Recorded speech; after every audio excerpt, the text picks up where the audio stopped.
नमस्कार मित्रांनो, मी कल्याणी पाटील। आजच्या व्हिडिओच्या माध्यमातून मी तुम्हाला कापूस टॉप व्हरायटी म्हणजेच कापूस टॉप 1 बद्दल थोडक्यात माहिती सांगणार आहे। तर मित्रांनो, कापूस लागवडीच्या सुरुवातीला सर्वात महत्त्वाचा विषय असतो तो म्हणजेच बियाणे निवड। तर आपण कोणत्या प्रकारच्या बियाण्याची निवड करायला पाहिजे जेणेकरून आपल्याला चांगल्या प्रकारे उत्पादन देऊन जाईल।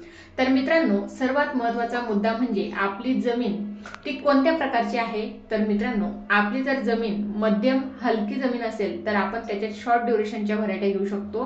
आपली जमीन जर भारीची म्हणजे ओलीत असेल तर आपण लॉंग ड्युरेशनच्या व्हरायटी घेऊ शकतो। तसेच मित्रांनो, मध्यम हलकी आणि भारी यासोबतच सर्वात महत्त्वाचा विषय म्हणजे जमीन कोरडवाहू आहे की ओलीत आहे हा देखील मुद्दा लक्षात घेणं खूप महत्त्वाचं आहे। तर मित्रांनो, व्हिडिओ शेवटपर्यंत बघा, कुठेही स्किप करू नका। तुमच्यासाठी खूप महत्त्वाचा व्हिडिओ आहे आणि तुम्ही जर नवीन असणार तर अशाच नवीन अपडेटसाठी चॅनलला नक्की सबस्क्राइब करून ठेवा। तर मित्रांनो, या सर्व काही गोष्टी लक्षात घेऊनच आपण बियाण्याची निवड करायला हवी। तर बरेच शेतकरी म्हणजेच बियाण्याची लागवड करतात आणि लागवड केल्यानंतर त्यांना उत्पादनाचा जो काही अवरेज असतो तो कमी प्रमाणात मिळतो। तर आपलं गणित नक्की कुठे चुकतं?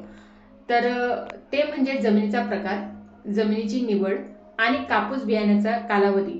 तर मित्रांनो, या सर्व गोष्टींचे गणित लक्षात घेऊन जर आपण बियाण्याची लागवड केली तर नक्कीच आपल्याला पुरेपूर फायदा होईल आणि आपल्या उत्पादनात देखील वाढ होईल। तसेच मित्रांनो, तुम्हाला जर कमी खर्चात रेकॉर्ड ब्रेक एकरी 40 क्विंटल जर उत्पादन घ्यायचं असेल तर भारतातील सर्वाधिक प्रसिद्ध असलेले अमृत पॅटर्न ॲप तुम्ही प्ले स्टोअरला जाऊन डाउनलोड करू शकता। लाखो शेतकरी अमृत पॅटर्न पद्धतीने कापूसमध्ये रेकॉर्ड ब्रेक उत्पादन घेत आहे। तर तुम्ही देखील अमृत पॅटर्न ॲप नक्कीच फॉलो करा। तर मित्रांनो, चला तर मग वळूया आपण व्हरायटींकडे। तर मित्रांनो, सर्वात महत्त्वाची आणि नंबर 1 व्हरायटी आहे ती म्हणजेच कबड्डी। तर ही व्हरायटी आहे। तसेच मित्रांनो, सरासरी याचा बोंडांचा जर वजनाचा आपण अंदाज काढला तर प्रति ग्रॅम बोंडाचे वजन आपल्याला 6 ते 7 ग्रॅम पाहायला मिळते। तसेच उंच वाढणारी व्हरायटी आहे आणि उंच वाढणारी व्हरायटी असल्यामुळे जो किडीचा प्रादुर्भाव आहे तो खूप कमी प्रमाणात या ठिकाणी येतो। तर मित्रांनो, जर तुमचं ओलीत किंवा बागायत क्षेत्र असेल तर त्या ठिकाणी तुम्ही या वाणाची निवड करू शकता। तसेच मित्रांनो, याचे बोंड मोठे, टपोरे आणि वेचणीस सोपे आहे।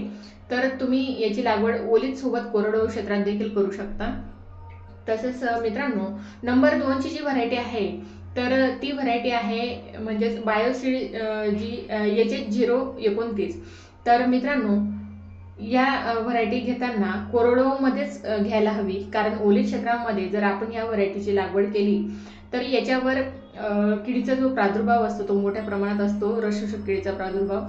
तर मी हेच सजेस्ट करणार आहे, जर ह्या व्हरायटीची जर लागवड करत असणार तर शक्यतोवर कोरडवाहू क्षेत्रातच ह्या व्हरायटीची लागवड केली पाहिजे, म्हणजेच ती तुम्हाला कोरडवाहू क्षेत्रामध्ये शॉर्ट ड्युरेशनमध्ये चांगल्या प्रकारे उत्पादन देऊन जाईल।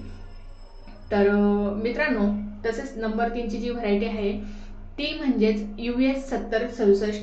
तर हे वाण आहे, हे देखील म्हणजे सोपे आहे वेचणीस आणि याची देखील टपोरे बोंड येते। आणि मित्रांनो, लवकर येणारी व्हरायटी आहे। तुम्हाला जर शॉर्ट ड्युरेशनमध्ये जर व्हरायटीची निवड करायची असेल तर तुम्ही US 7067 या व्हरायटीची निवड करू शकता। वेचणीस सोपे आहे, टपोरे बोंड आहे, चांगल्या प्रकारची व्हरायटी आहे। तर तुम्ही ह्या व्हरायटीची निवड करून चांगल्या प्रकारे उत्पादन घेऊ शकता। तर बऱ्याच शेतकऱ्यांची चांगल्या प्रकारची पसंती आहे US 7067। तसेच नंबर 4 ची जी व्हरायटी आहे ती म्हणजेच आदित्य मोक्ष। तर ही जी काही व्हरायटी आहे आदित्य मोक्ष, तर याचा बोंडाचा आकार जो आहे तो मिडियम साईजचा असतो आणि बोंडाचा आकार जर मिडियम असला तर वजनात देखील चांगल्या प्रकारे जड आहे आणि चांगल्या प्रकारची व्हरायटी आहे आणि रोग प्रतिकार सक्षम आहे। तर ह्या व्हरायटीची देखील तुम्ही निवड करू शकता। तसेच मित्रांनो, नंबर 5 जी व्हरायटी आहे तर ती व्हरायटी आहे राशी सीड्स म्हणजे राशी 659। तर ही व्हरायटी देखील जबरदस्त व्हरायटी आहे। तर मित्रांनो, बरेच शेतकरी बांधवांनी या व्हरायटीला पहिली पसंती दिलेली आहे आणि ही जी व्हरायटी आहे तुम्ही ओलीत क्षेत्रात किंवा कोरडवाहू क्षेत्रात दोघी क्षेत्रात तुम्ही घेऊ शकता आणि वेचणीस सोपी आहे, टपोरे बोंड आहे। तसेच एका बोंडाचे वजन आपल्याला 5 ते 6 ग्रॅम इतकं बघायला मिळतं आणि रोगाचा किडीचा जो प्रादुर्भाव असतो खूप कमी प्रमाणात असतो ह्या व्हरायटीवर. तर ही व्हरायटी जर तुम्ही कोरडवाहू क्षेत्रासाठी जर तुम्ही पसंत करत असणार तर खूप चांगल्या पद्धतीची व्हरायटी आहे. कोरडवाहू क्षेत्रात किंवा शॉर्ट ड्युरेशनसाठी तुम्ही या व्हरायटीची निवड करू शकता. तर मित्रांनो, व्हिडिओमध्ये सांगितल्याप्रमाणे ह्या 5 व्हरायटींची लागवड तुम्ही कोरडवाहू क्षेत्रात करू शकता. तसंच ओलीत आणि कोरडवाहू क्षेत्रात कोणती व्हरायटी चालणार आहे दोघं क्षेत्रात मी ते देखील या व्हिडिओमध्ये सांगितलेलं आहे. तसेच मित्रांनो, बियाण्याचा प्रकार, तसेच लॉंग ड्युरेशन, शॉर्ट ड्युरेशन आणि खरं म्हणजेच एक गणित लक्षात घेणं खूप महत्त्वाचं आहे, ते म्हणजेच जमिनीचा प्रकार, कोरडवाहू आहे की ओलीत आहे आणि मध्यम हलकी आहे की भारी आहे, हे गणित लक्षात घेऊन, आणि व्हरायटी शॉर्ट आहे की लॉंग आहे, हे गणित जर तुम्ही लक्षात घेतलं तर नक्कीच तुम्हाला उत्पादनात चांगल्या प्रकारे फायदा बघायला मिळणार आहे. आणि तुम्हाला जास्तीत जास्त जर उत्पादन मिळवायचं असेल तेही कमी खर्चामध्ये, तर भारतामध्ये नंबर 1 आणि प्रसिद्ध असलेले अमृत पॅटर्न ॲप नक्कीच प्ले स्टोअरला जाऊन डाउनलोड करा आणि नक्कीच अमृत पॅटर्न ॲपमध्ये चांगल्या प्रकारे नियोजन दिलेलं आहे कापूस पिकाचे, तर नक्कीच फॉलो करा. धन्यवाद.